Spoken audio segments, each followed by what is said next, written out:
자, 이번에는 4단원 생식과 발생 마지막 소단원 사람의 수정과 발생 봐보도록 할게요. 자, 맨 처음 나오는 거 여러분 원래 이제 요 앞에 남자와 여자의 이제 생식기관 배우는데 그건 이제 암기들이고 지금 이 수업 시간에는 암기적인 요소 빼고 좀 부연적인 설명을 들었을 때 여러분들한테 도움이 될 만한 내용만 얼른 찍고 넘어가겠습니다.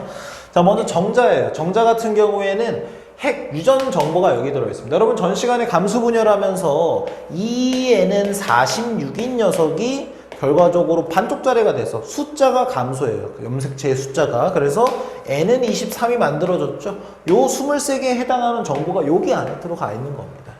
그리고 여기에는 미토콘드리아라고 나오는데 미토콘드리아는 여러분들 나중에 고등학교 올라가게 되면 훨씬 더 자세하게 배우겠지만 에너지를 만들어내는 기관이에요. 그래서 여러분 정자 같은 경우에는 뒤에 있는 이 꼬리를 흔들면서 앞으로 전진하는 그런 힘을 얻게 되는데 에너지가 필요하겠죠. 흔들려면 당연히 미토콘드리아가 그 역할을 해준다. 그리고 여러분 실제로 정자가 난자에 들어가게 되는데 여기 머리만 싹 들어가는 거예요. 알겠죠? 그죠? 뒤에는 안 들어갑니다. 그 다음에 여러분 난자는 기본적으로 정자에 비해 크기가 굉장히 큽니다. 왜 크냐? 기타 여러 영양소들을 많이 포함하고 있기 때문이에요. 절대 여러분 난자는 정자에 비해 더 많은 DNA의 양을 가지고 있기 때문에 크다. 여러분 이런 말에 속아 넘어가면 안 됩니다. 너무나도 n은 23이죠. 마찬가지로. 그래서 이 둘이 만나서 2n은 46 되는 거 아니었습니까? 그죠? 그렇기 때문에 겉에 감싸고 있는 거 투명대, 난자를 감싸고 있는 작은 막이다.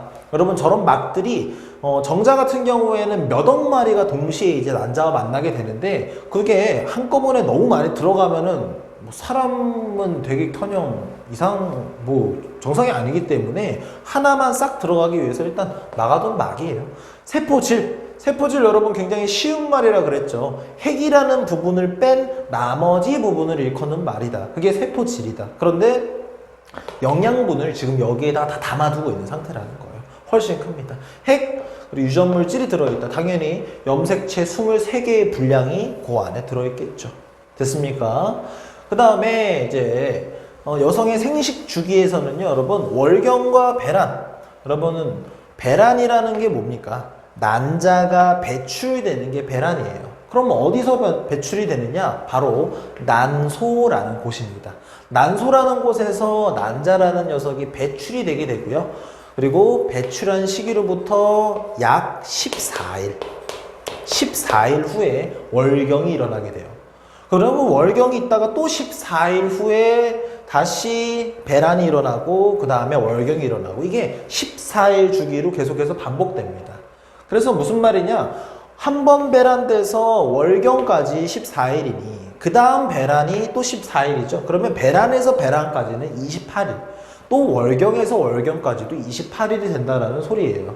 여러분들 이 28이라는 숫자는 절대적인 숫자는 아닙니다. 여러분들 책이나 교과서에도 다 설명이 되어 있겠지만 평균적으로 28이라는 거고 그건 개개인에 따라서 28이라는 숫자가 아닐 수도 있어요. 하지만 우리가 과학에서 문제를 배울 때는 28이라는 숫자로 통일해서 배운다고 알고 있으면 되겠어요. 자, 그래서 보면은 이게 하나의 어떻게 보면 그래프인 거예요. 그래프. 이게 지금 내벽의 두께입니다. 자궁 내벽에. 이게 임신이 될 것을 항상 준비를 하는 겁니다. 여성의 생식기간은. 그래서 월경, 배란이 일어나고 나서부터 난자가 임신이 될 거를 기다려 봤는데 임신이 안 되니까 두껍게 만들어 놨던 이런 자궁의 내벽이 이제 필요가 없는 겁니다. 그렇기 때문에 밖으로 내보내게 되는 거예요. 그럼 자궁 내벽의 두께가 쑥 줄어들게 되겠고 우리는 그 현상을 월경이라고 얘기를 한다. 그러고 나서 다시 언제 그랬냐는 듯이 다시 내벽을 두툼하게 만들어 주면서 배란을 다시 하게 되고 또 기다려봤는데 수정이 되지 않았다. 임신이 되지 않았다라고 한다면 다시 월경이 일어나게 되는 겁니다. 알겠죠? 그죠? 자, 그 다음 거 보겠습니다. 자, 발생, 나날, 착상. 여러분, 이거는 정말 중요한 말들입니다. 자, 하나씩 봐볼게요. 발생은요, 수정란이 하나의 개체로 되는 과정입니다. 여러분, 이 발생이라는 녀석과, 여기 써줄게요. 발생이라는 녀석과 생장이라는 녀석을 여러분 구분을 잘 해야 됩니다. 발생은요, 없던 게 생기는 게 발생이에요. 생장은요, 있던 게 커지는 게 생장입니다. 예를 들어 선생님 팔이 있죠, 그죠? 어릴 때 팔이 이만했겠습니까? 또 훨씬 작았겠죠, 그죠? 작았던 팔이 커지는 거는 생장이에요.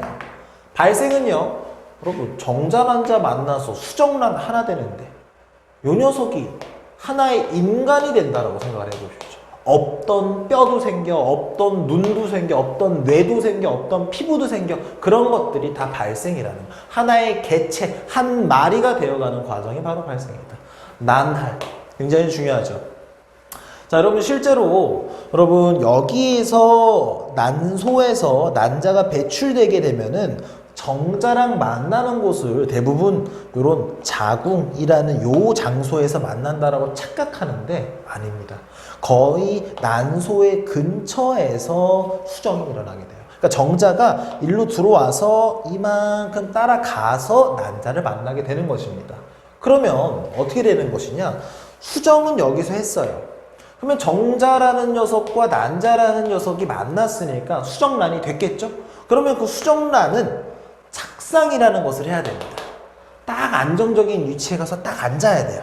딱 앉아야 돼. 그게 그 곳이 자궁이고 그 착상이 된 이후에 발생이 되면서 하나의 아이가 이 자궁이라는 장소에서 만들어지는 것이죠. 그런데 수정란, 여러분 이게 어떻게 보면은 되게 웃긴 게 뭐냐면 아니다. 이거 이런 거 갖고 웃기다고 하면 안 돼. 자, 난자가 있고 정자가 있는데 난자와 정자가 만나면 결국에 이게 세포 하나입니다. 이걸 우리는 그냥 수정란이라고 부르는 거예요. 수정란. 염색체 23개 있었죠. 23개 있었죠. 합치면 46개 있었죠. 그죠? 그러면 이 세포 하나, 진짜 그 작은 세포 하나가 이게 인간이라는 거예요. 근데 여러분 세포 하나가 얼마나 쉽게 죽고 얼마나 쉽게 없어지겠습니까? 내가 이 손등만 탁 쳤을 때도 여기에서도 분명히 몇 마리의 세포가 또 죽었을 거예요.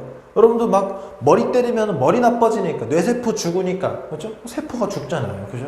그런 것처럼 수정란 하나는 너무 불안정한 거예요. 지금 하나의 장차 인간이 될 세포이지만 세포 한 개, 꼴랑 한 개의 형태로 있기에는 불안정한 거예요. 그렇기 때문에 세포 분열을 해야 됩니다.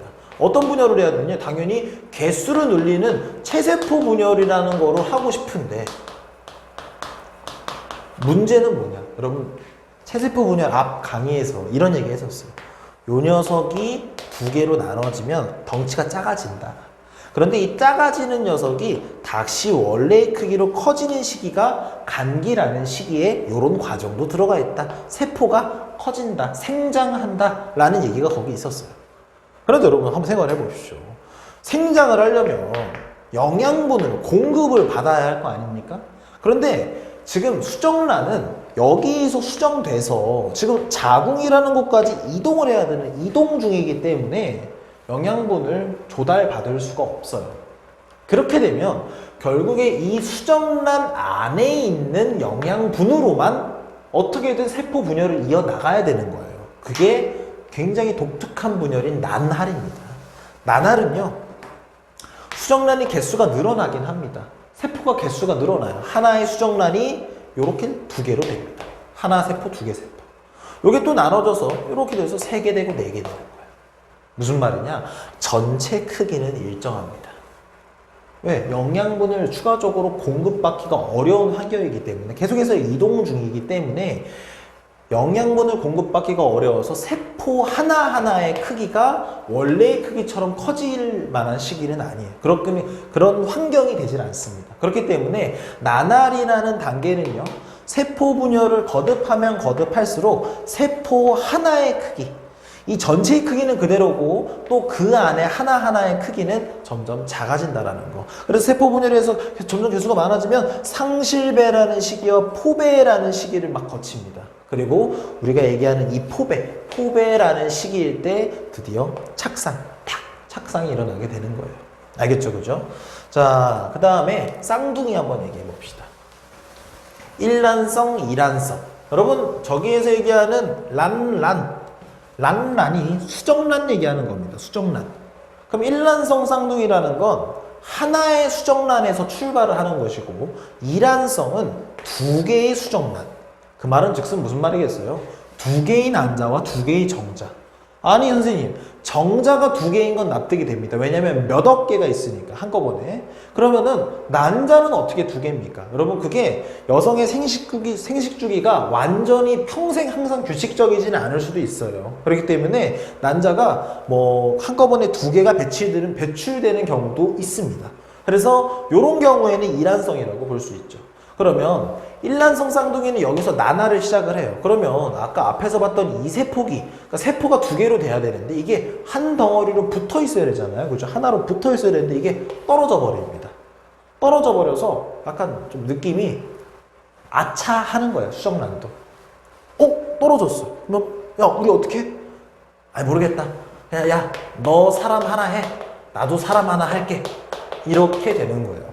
근데 여러분 사실상 나날이라는 것도 여러분 체세포 분열처럼 완전히 똑같은 세포 두 개가 만들어지는 겁니다. 그러면 1번 세포에서 출발을 했다면 얘도 1번 세포인 거예요. 결국에. 그럼 여러분 똑같은 세포에서 만들어진 두 명이니까 당연히 유전자가 100% 일치하게 되는 겁니다. 무슨 말이 되겠어요? 그래서 이 둘은요 당연히 성별도 똑같고요 외형도 굉장히 흡사하죠. 그죠? 성격도 굉장히 뭐 흡사한 것도 있고 됩니까?